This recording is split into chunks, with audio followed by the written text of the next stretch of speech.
Hello friends, അധ്യാപക പ്രണയത്തിൻ്റെ 5ാം എപ്പിസോഡിലേക്ക് എല്ലാവർക്കും സ്വാഗതം. കഥകൾ ഇഷ്ടമാകുന്നുണ്ടെങ്കിൽ ലൈക്ക് ചെയ്യാനും സബ്സ്ക്രൈബ് ചെയ്യാനും മറക്കരുത്. നിങ്ങളുടെ അഭിപ്രായം കമൻറ്റിലൂടെയും അറിയിക്കുക. ഇനി കഥയിലേക്ക് കടക്കാം. പാലക്കാട്ടേക്ക് പോകുന്ന ബസ് ഹൈവേയിലൂടെ മുന്നോട്ട് പോവുകയായിരുന്നു. നിരഞ്ജൻ ജനലിലൂടെ പുറത്തേക്ക് നോക്കിയിരുന്നു. ഗൗരി അവസാനമായി പറഞ്ഞ വാക്കുകൾ അവൻ്റെ മനസ്സിൽ വീണ്ടും വീണ്ടും മുഴങ്ങി. ഞാൻ നിങ്ങളെ സ്നേഹിക്കുന്നു. അവൻ്റെ ചുണ്ടിൽ അറിയാതെ ഒരു പുഞ്ചിരി വിരിഞ്ഞു. അതേസമയം സ്കൂൾ സ്റ്റാഫ് റൂമിൽ ഗൗരി നിശബ്ദയായിരിക്കുകയായിരുന്നു. അപ്പോഴാണ് മാലിനി ടീച്ചർ അടുത്തു വന്നത്. ഗൗരി, ഇങ്ങനെ വിഷമിച്ചിരുന്നാൽ നിരഞ്ജൻ സാറിനും വിഷമമാകും. എൻ്റെ മനസ്സിനൊരു സമാധാനവുമില്ല, ഗൗരി പറഞ്ഞു. നിനക്ക് വിക്രമിനെ കുറിച്ച് അറിയാത്തത് കൊണ്ടാണ്. ഗൗരി അത്ഭുതത്തോടെ മാലിനിയെ നോക്കി. വിക്രമിനെ കുറിച്ചോ?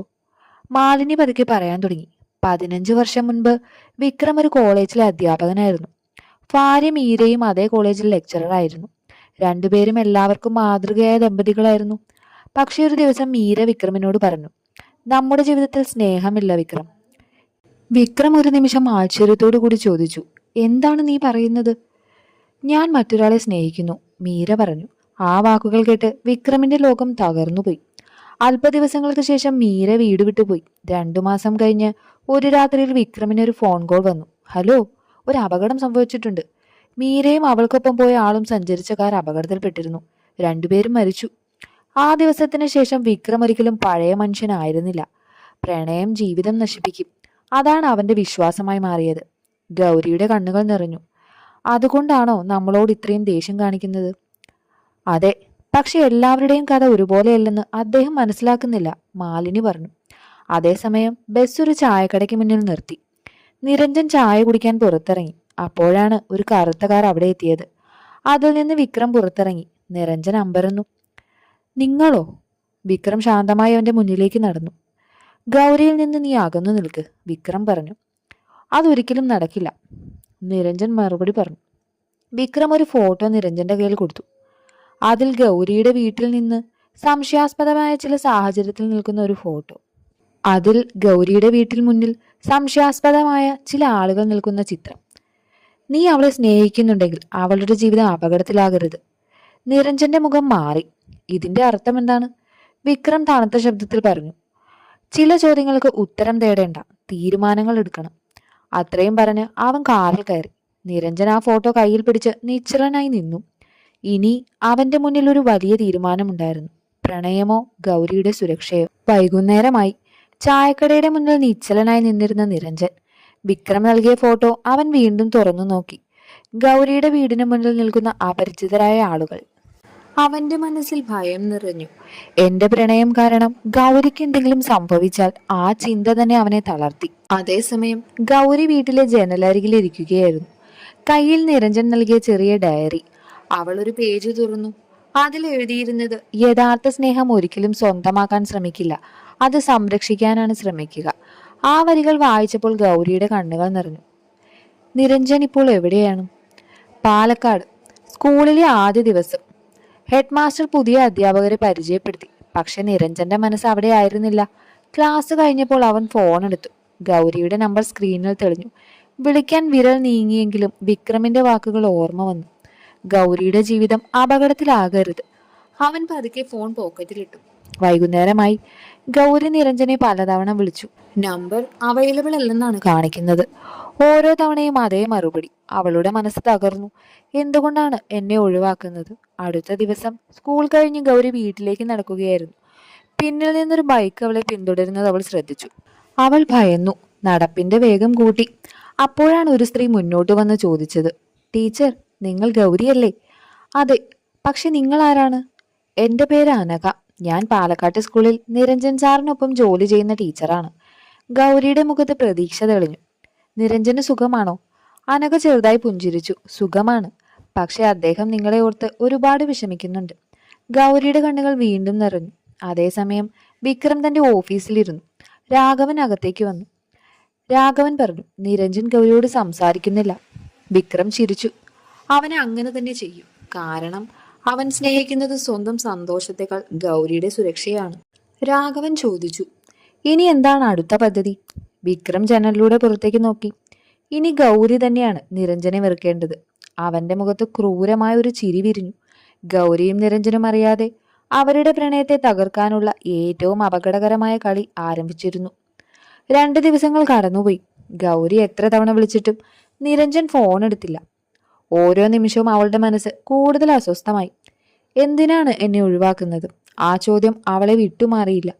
പാലക്കാട് സ്കൂൾ കഴിഞ്ഞ് നിരഞ്ജൻ സ്റ്റാഫ് റൂമിൽ ഒറ്റയ്ക്കിരിക്കുകയായിരുന്നു. മൊബൈൽ സ്ക്രീനിൽ ഗൗരിയുടെ ചിത്രം തെളിഞ്ഞു.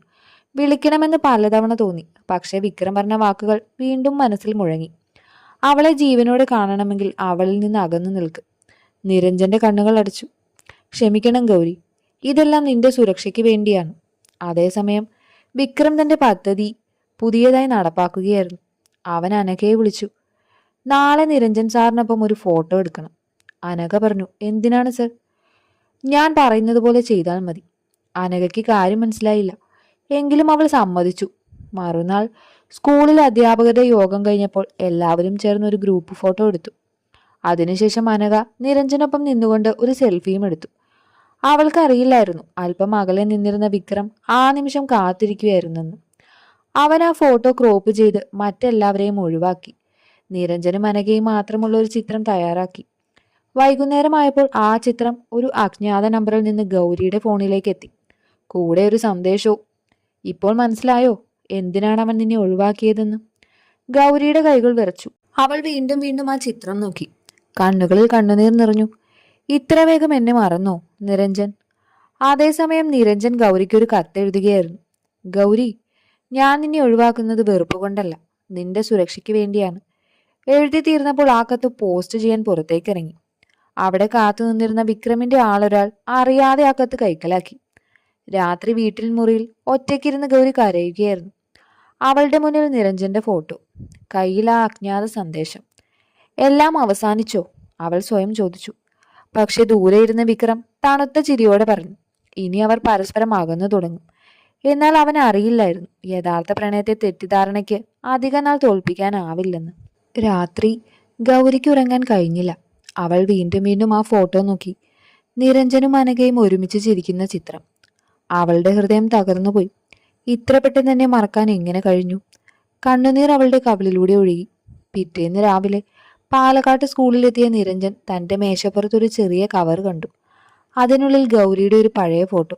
പിന്നിൽ എഴുതിയിരിക്കുന്നത്, അവളെ മറന്നില്ലെങ്കിൽ അവളെ നഷ്ടപ്പെടും. നിരഞ്ജന്റെ മുഖം വിളറി. വിക്രം, അവൻ പതുക്കെ പറഞ്ഞു. അതേസമയം ഗൗരി സ്കൂളിൽ എത്തിയെങ്കിലും പഴയ ഗൗരി ആയിരുന്നില്ല. മാലിനി ടീച്ചർ അത് ശ്രദ്ധിച്ചു. എന്തുപറ്റി? മുഖമാകെ വാടിയല്ലോ. ഗൗരി മൊബൈലെടുത്ത് ആ ഫോട്ടോ കാണിച്ചു.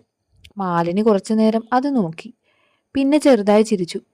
ഗൗരി, ഒരു ഫോട്ടോ മാത്രം കണ്ടിട്ട് ഒരാളെ വിധിക്കരുത്. പക്ഷേ നിരഞ്ജൻ അങ്ങനെ ഒരു മനുഷ്യനാണെന്ന് നിനക്ക് തോന്നുന്നുണ്ടോ? മാലിനി ചോദിച്ചു. ഗൗരി മിണ്ടാതെ നിന്നു. അവളുടെ മനസ്സിൽ ഒരു ചെറിയ പ്രതീക്ഷ വീണ്ടും മുളച്ചു. വൈകുന്നേരമായി. അനഘ വീട്ടിലേക്ക് പോകാൻ ബസ് സ്റ്റാൻഡിൽ നിൽക്കുകയായിരുന്നു. അപ്പോഴാണ് ഒരു അപരിചിതൻ അവളുടെ അടുത്തെത്തിയത്. മാഡം, ഈ കത്ത് നിരഞ്ജൻ സാറിന് കൊടുക്കരുത്. അനഘ അമ്പരന്നു. എന്തിനാണ്? അത് നിങ്ങൾ അറിയേണ്ട കാര്യമല്ല. അവൻ അവളുടെ കയ്യിലുണ്ടായിരുന്ന കവർ പിടിച്ചു പറിച്ച് ഓടി. അനഘ ഉടൻ തിരിച്ച് നിരഞ്ജനെ വിളിച്ചു. സാർ, ആരോ ഒരു കത്ത് തട്ടിയെടുത്തു. നിരഞ്ജൻ ചോദിച്ചു. എന്ത് കത്ത്? നിങ്ങൾ ഇന്നലെ എഴുതിയത്. നിരഞ്ജൻ ഞെട്ടി. അവനെല്ലാം മനസ്സിലായി. അവർ നമ്മളെ നിരീക്ഷിക്കുന്നുണ്ട്. അതേസമയം വിക്രം തന്റെ ഓഫീസിലിരുന്ന് ആ കത്ത് വായിക്കുകയായിരുന്നു. അതിലെഴുതിയിരുന്നത്, ഗൗരി, ഞാൻ നിന്നെ ഒഴിവാക്കുന്നത് നിന്നെ സംരക്ഷിക്കാനാണ്. എന്റെ സ്നേഹം ഒരിക്കലും മാറില്ല. വിക്രം കത്ത് കീറിക്കളഞ്ഞു. ഈ സത്യം അവൾ ഒരിക്കലും അറിയരുത്. അന്നേരം ഗൗരിയുടെ ഫോണിലേക്ക് ഒരു സന്ദേശം വന്നു. അത് നിരഞ്ജന്റെ നമ്പറിൽ നിന്നായിരുന്നു. എനിക്ക് നിന്നെ കാണണം. നാളെ വൈകിട്ട് 5 മണിക്ക്. നമ്മൾ ആദ്യമായി സംസാരിച്ച സ്കൂൾ ലൈബ്രറിയിൽ. ഗൗരി കണ്ണുകൾ നിറഞ്ഞു. ഇത് ശരിക്കും നിരഞ്ജൻ അയച്ചതാണോ? അവൾ മനസ്സിൽ ചോദിച്ചു. എന്നാൽ ആ സന്ദേശം അയച്ചത് നിരഞ്ജനായിരുന്നില്ല, വിക്രമായിരുന്നു. അവരുടെ ജീവിതം മാറ്റിമറിക്കുന്ന ഏറ്റവും വലിയ വലയാണ് ഇനി വിരിയാൻ പോകുന്നത്. പിറ്റേന്ന് വൈകുന്നേരം. ക്ലോക്കിൽ 5 മണിയാകാൻ കുറച്ചു മിനിറ്റുകൾ മാത്രം. ഗൗരിയുടെ മനസ്സ് വേഗത്തിൽ ഇടിക്കുകയായിരുന്നു. നിരഞ്ജൻ അയച്ചതായി വന്ന സന്ദേശം വീണ്ടും അവൾ വായിച്ചു. എനിക്ക് നിന്നെ കാണണം, വൈകിട്ട് 5 മണിക്ക്. നമ്മൾ ആദ്യമായി സംസാരിച്ച സ്കൂൾ ലൈബ്രറിയിൽ. അവൾ നേരെ സ്കൂൾ ലൈബ്രറിയിലേക്ക് നടന്നു. ലൈബ്രറിയിൽ ആരും ഉണ്ടായിരുന്നില്ല. ഗൗരി ചുറ്റും നോക്കി. നിരഞ്ജൻ. മറുപടിയില്ല. 5 മിനിറ്റും 10 മിനിറ്റും കഴിഞ്ഞു. 20 മിനിറ്റായി. നിരഞ്ജൻ എത്തിയില്ല. ഗൗരിയുടെ കണ്ണുകൾ നിറഞ്ഞു. എന്തിനാണ് എന്നെ വിളിച്ചത്? അതേസമയം പാലക്കാട്ട് സ്കൂളില് നിരഞ്ജൻ ക്ലാസ് കഴിഞ്ഞ് പുറത്തേക്ക് വരികയായിരുന്നു. അനഘ ടീച്ചർ ഓടി വന്നു. സർ, ഗൗരി ടീച്ചറുമായി സംസാരിച്ചോ? നിരഞ്ജൻ പറഞ്ഞു. ഇല്ല. എന്താണ്? എനിക്കൊരു തോന്നൽ, ആരോ നിങ്ങളുടെ രണ്ടുപേരുടെയും ഇടയിൽ കളിക്കുകയാണ്. നിരഞ്ജൻ അമ്പരന്നു. അനഘ അവളുടെ ഫോൺ കാണിച്ചു. അജ്ഞാത നമ്പറിൽ നിന്ന് വന്ന സന്ദേശം. ഗൗരി ഇന്ന് വൈകിട്ട് ലൈബ്രറിയിൽ നിങ്ങളെ കാത്തിരിക്കും. നിരഞ്ജന്റെ മുഖം വിളറി. ഞാനൊരു സന്ദേശവും അയച്ചിട്ടില്ല. അവൻ ഉടൻ ഗൗരിയെ വിളിച്ചു. പക്ഷെ ഫോൺ സ്വിച്ച് ഓഫ് ആയിരുന്നു. അതേസമയം ലൈബ്രറിയിൽ കാത്തുനിന്ന ഗൗരിയുടെ അടുത്തേക്ക് രാഘവൻ എത്തി. ആരെങ്കിലും കാത്തിരിക്കുകയാണോ? ഗൗരി ഞെട്ടി. നിങ്ങൾ ഇവിടെ? രാഘവൻ ചെറുതായി ചിരിച്ചു. നിരഞ്ജൻ വരില്ല. കാരണം അവൻ ഇനി നിന്നെ സ്നേഹിക്കുന്നില്ല. ഗൗരിയുടെ കണ്ണുകൾ നിറഞ്ഞു. അത് കള്ളമാണ്. ശരിക്കുമോ? രാഘവൻ മൊബൈലിൽ അനഘയോടൊപ്പം നിൽക്കുന്ന മറ്റൊരു ചിത്രം കാണിച്ചു. ഇപ്പോൾ അവന്റെ ലോകം മറ്റൊരാളാണ്. ഗൗരി തകർന്നുപോയി. അപ്പോഴാണ് ലൈബ്രറിയിലെ വാതിൽ ശക്തിയായി തുറന്നത്. മതി. എല്ലാവരും തിരിഞ്ഞു നോക്കി. അത് മാലിനി ടീച്ചറായിരുന്നു. അവളുടെ കയ്യിൽ സ്കൂൾ CCTV ദൃശ്യങ്ങൾ ഉണ്ടായിരുന്നു.